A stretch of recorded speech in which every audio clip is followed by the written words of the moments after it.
الحمد لله وكفى وسلام على عباده الذين اصطفى أما بعد فأعوذ بالله من الشيطان الرجيم بسم الله الرحمن الرحيم إن الله وملائكته يصلون على النبي يا أيها الذين آمنوا صلوا عليه وسلموا تسليما صدق اللہ العظیم۔ حضرت حکیم الامت مجدد ملت حضرت مولانا شاہ اشرف تھانوی صاحب کا ترجمہ ہے بیان القرآن میں، اس کے بعد اس کا آشکارانہ ترجمہ ہے عجیب و غریب۔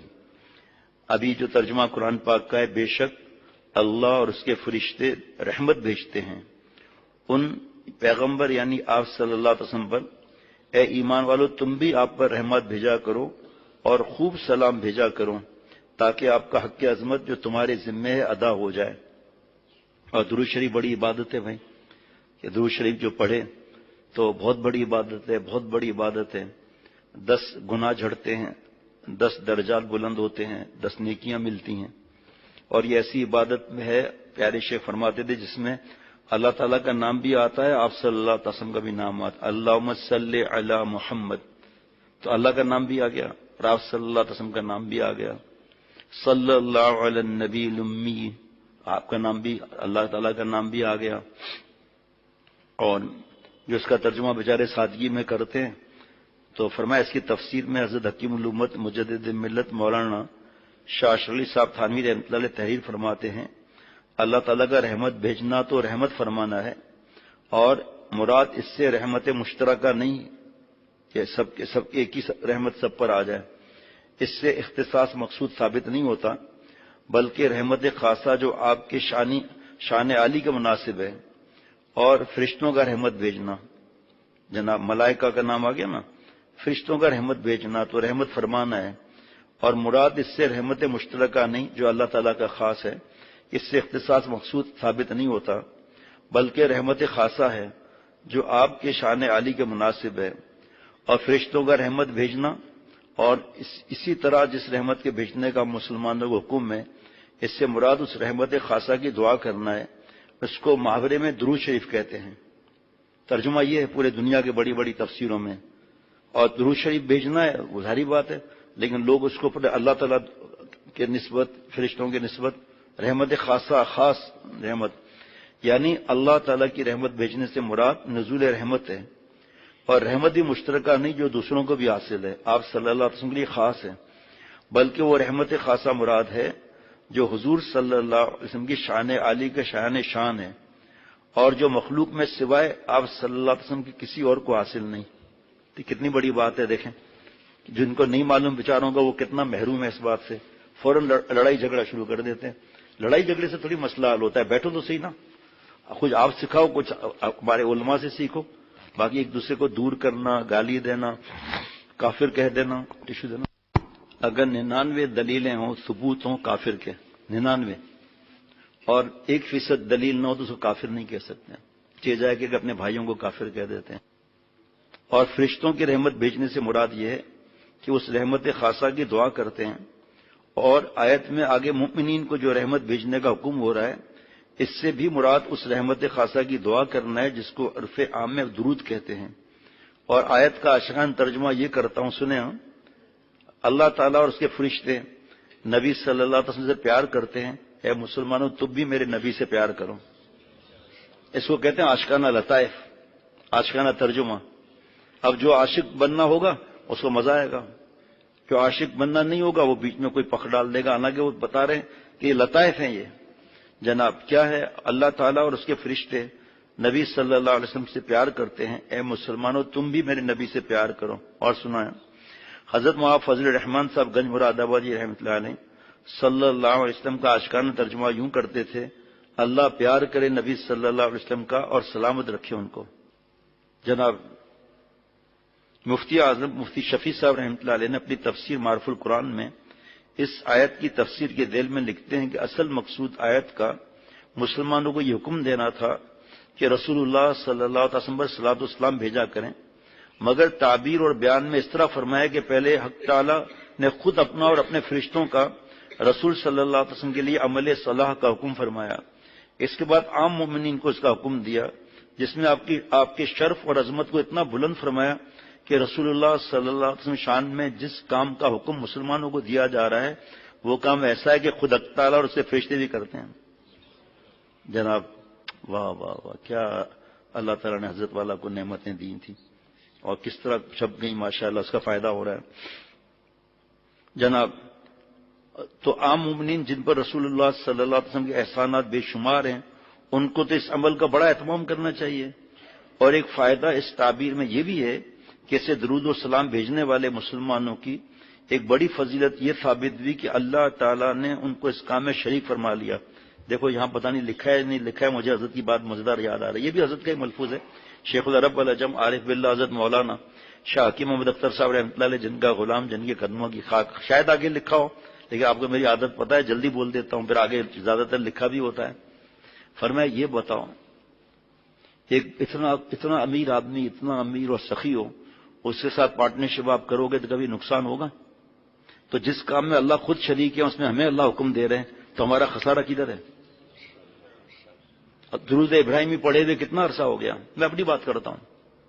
بس مختصر صلی اللہ علیہ النبی الامی صلی اللہ علیہ وسلم صلی اللہ علیہ النبی۔ اچھا ہے، منع تھوڑی ہے کوئی، ہمارے حضرت تو فرماتے تھے یہی درود شریف چھوٹا والا پڑھ، مجھے پتا ہے تو بڑا کتنا پڑھے گا، اس لیے 100 دفعہ درود شریف چھوٹا والا ہی پڑھو، پھر آگے خود احساس ہوگا، چاہے 3 دفعہ پھر پڑھ لو درود ابراہیمی۔ آپ صلی اللہ علیہ وسلم کا درود شریف جو اتحیات کے بعد ہم پڑھتے ہیں، لیکن نہیں، جلدی فٹافٹ ٹیلی ویژن VCR وغیرہ، وہ کہاں تلاوت، کہاں ذکر، کہاں دعائیں، بیوی کو بھی موبائل پکڑایا ہوا ہے، کیا فرق پڑتا ہے؟ آپ کو کیا معلوم کیا فرق پڑتا ہے؟ ہم سے پوچھو کیا فرق پڑتا ہے، جن کے پاس ڈھیر لگے ہوئے ای میل اور خطوں کے۔ جناب واہ واہ واہ واہ، سبحان اللہ۔ جو کام حق تعالیٰ خود بھی کرتے ہیں اور اس کے فرشتے بھی کرتے ہیں، بس حضور صلی اللہ علیہ وسلم کو عظیم الشان شرف حاصل ہے کہ اس میں اللہ تعالیٰ خود شریک ہے۔ آگے حضرت مفتی اعظم مفتی شفیع صاحب رحمۃ اللہ علیہ تحریر فرماتے ہیں، اس آیت مذکورہ میں اللہ تعالیٰ کی طرف جو نسبت صلاح کی ہے، اس سے مراد رحمت نازل کرنا ہے۔ دیکھیے علماء اشش کر اٹھے تھے بھائی حضرت والا کے، اور فرشتوں کی طرف صلاح اس کا مطلب آپ کے لیے دعا کرنا ہے، اور عام مومنین کی طرف سے صلاح کا مفہوم دعا اور مداح اور ثنا کا مجموعہ ہے۔ عامہ مفسرین نے یہ معنی لکھے ہیں،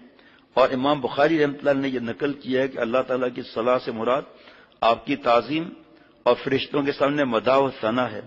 اور اللہ تعالیٰ کی طرف سے آپ کی تعظیم دنیا میں تو یہ ہے کہ آپ کو بلند مرتبہ عطا فرمایا، وَرَفَعْنَا لَكَ ذِكْرَكَ، اے میرے محبوب ہم نے آپ کا ذکر بلند کر دیا۔ حضرت کو تو کیا محبت تھی اللہ تعالیٰ سے، آپ صلی اللہ علیہ وسلم سے، صحابہ رضوان اللہ علیہم اجمعین سے، اور اللہ والے جن سے اللہ ملتا ہے، کنوا مع الصادقین، اللہ کا حکم ہے۔ حضرت بے چین ہو جاتے تھے جب بستی میں پتہ چلتا تھا نا کوئی اللہ والا ہے، فوراً پہلے وہاں ان سے دعائیں لینا، حضرت والا کا یہ معمول تھا۔ تو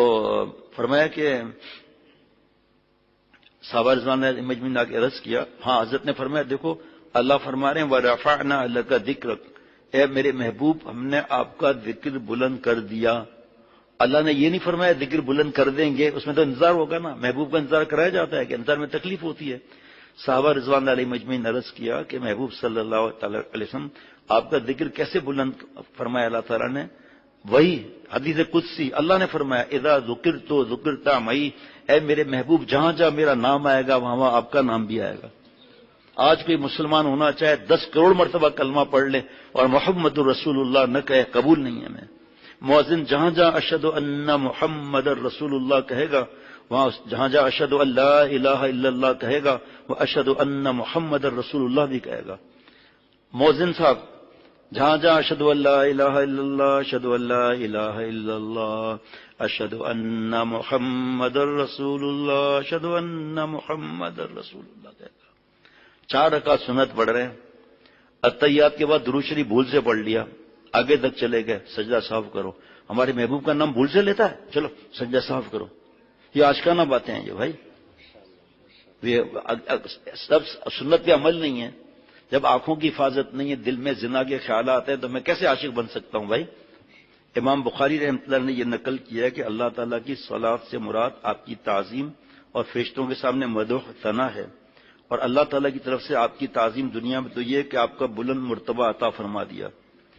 اکثر مواقع اذان اور اقامت وغیرہ میں اللہ تعالیٰ کے ذکر کے ساتھ آپ کا ذکر شامل کر دیا، اور یہ کہ اللہ تعالیٰ نے آپ کے دین کو دنیا بھر میں پھیلا دیا اور غالب کیا، اور آپ کی شریعت پر عمل قیامت تک جاری رکھا، ذکر بلند کر دیا نا، اور اس کے ساتھ آپ کی شریعت کو محفوظ رکھنے کا ذمہ اللہ تعالیٰ نے لے لیا۔ اور آخرت میں آپ کی تعظیم یہ ہے کہ آپ صلی اللہ علیہ وسلم مقام تمام خلائق سے بلند و بالا کیا، اور جس وقت کسی پیغمبر یا فرشتے کی کو شفاعت کی مجال نہ تھی، اس حال میں آپ صلی اللہ علیہ وسلم مقام شفاعت عطا فرمایا، جس کو مقام محمود کہا جاتا ہے۔ صرف اذان کی بات ہے، خاموش رہتے ہیں ہم، دین کی بات کر سکتے ہیں، استاد سبق پڑھا سکتا ہے، حدیث پاک جو بھی پڑھا رہا ہے، باقی دنیا کی بات نہیں کرنا ہے۔ طواف کر رہے ہیں نا، اذان میں جواب دینا ہے۔ ایک اللہ والے نے خواب میں دیکھا پڑوس کی عورت جنت میں گھوم رہی ہے، خواب حجت نہیں ہوتے، لیکن ایسا خواب ہے، پڑوس کی عورت ہے، کہ پوچھا کون ہو، کہا پڑوس میں ہوں۔ یہ گئے جا کے پوچھا ان کے بھائی سے، تو کہا ہماری بہن کا تو کوئی خاص عمل نہیں تھا، بس نماز وغیرہ تھا۔ تو کہا والدہ سے پوچھ کر آئیں، تو پوچھ کر آئے کہ والدہ نے کہا ہے کہ ہماری بہن اذان کی آواز ہوتے ہی سب کو خاموش، دوپٹہ سر پر، اذان کا جواب بچوں تک، بھائیوں کو تک سب کو سکھا دیا تھا۔ تو لگتا ہے یہی عمل قبول ہوا۔ اب آپ فیصلہ کر لیں، اذان کے وقت، تہجد کے وقت ویڈیو گیم، کارٹون حرام۔ واہ واہ واہ۔ عباس اور علماء نے بھی لکھا ہے کہ اللہ تعالیٰ کے درود بھیجنے کا مطلب حضور صلی اللہ علیہ وسلم مقام محمود تک پہنچانا ہے، جو مقام شفاعت ہے، اور فرشتوں کے درود بھیجنے کا مطلب یہ ہے کہ فرشتے حضور صلی اللہ علیہ وسلم کی بلندی درجات کے لیے دعا۔ کتنے برسوں کا معاملہ آپ سوچو ذرا، سمجھ میں اب آیا، مطلب حضرت سے جب سنا۔ اور آپ کی امت کے لیے استغفار کرتے ہیں فرشتے، اور مومنین کے درود سے مراد آپ صلی اللہ علیہ وسلم اتباع، آپ کے ساتھ محبت، اور آپ صلی اللہ علیہ وسلم کے اوصاف جمیلہ اور سیرت عالیہ کا تذکرہ اور تعریف کرنا۔ اور فتاوی رحیمیہ جلد نمبر 1 میں لکھا ہے کہ جہاں نعت شریف پڑھی جائے وغیرہ تو وہاں پر بھی اللہ تعالیٰ کی رحمت برستی ہے، وہ بھی عبادت ہے، ثواب ہے وہ۔ بعض اور علماء نے بھی لکھا ہے کہ اللہ تعالیٰ کے درود بھیجنے کا مطلب حضور صلی اللہ علیہ وسلم کو مقام محمود تک پہنچانا ہے، جو مقام شفاعت ہے، اور فرشتوں کے درود بھیجنے کا مطلب یہ ہے کہ فرشتے حضور صلی اللہ علیہ وسلم کی بلندی درجات کے لیے دعا اور آپ صلی اللہ علیہ وسلم کی امت کے لیے استغفار کرتے ہیں، اور مؤمنین کے درود سے مراد آپ صلی اللہ علیہ وسلم کی اتباع، اور آپ صلی اللہ علیہ وسلم کے ساتھ محبت کرنا،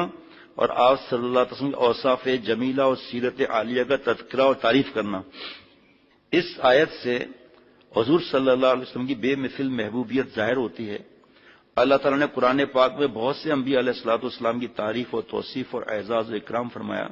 مثلا آدم علیہ السلام کے لیے فرشتوں کو سجدے کا حکم فرمایا، لیکن کسی حکم اور کسی اعزاز و اکرام میں یہ نہیں فرمایا کہ میں بھی یہ کام کرتا ہوں تم بھی کرو۔ اے اعزاز صرف ہمارے پیارے نبی سید الانبیاء محمد رسول اللہ صلی اللہ علیہ وسلم کے لیے خاص ہے کہ درود شریف کی نسبت پہلے اپنی طرف فرمائی، پھر فرشتوں کی طرف کرنے کے بعد اہل ایمان کو حکم دیا کہ اے مسلمانوں تم بھی میرے نبی پر درود بھیجو۔ اس اللہ اکبر آ گیا نا آخر میں نے کہا تھا نا میں جلدی کر رہا ہوں، آگے آخر میں جناب اس عمل میں اللہ اور اس کے فرشتوں کے ساتھ شرکت نعمت نہیں ہے۔ جس طرح تجارت میں بادشاہ کا حصہ بھی ہو، اس تجارت میں خسارہ اور لاس ہو سکتا ہے، وہ بزنس گھاٹے میں جا سکتی ہے۔ درود شریف بھیجنا اللہ کا کام ہے، فرشتوں کا کام ہے، وہی رحمت وغیرہ اس میں آ گیا، اس میں اپنا حصہ لگا لو، یہ تجارتاً لن تبور ہے، اس میں خسارہ ہے ہی نہیں۔ واہ واہ کیا بات ہے بھائی۔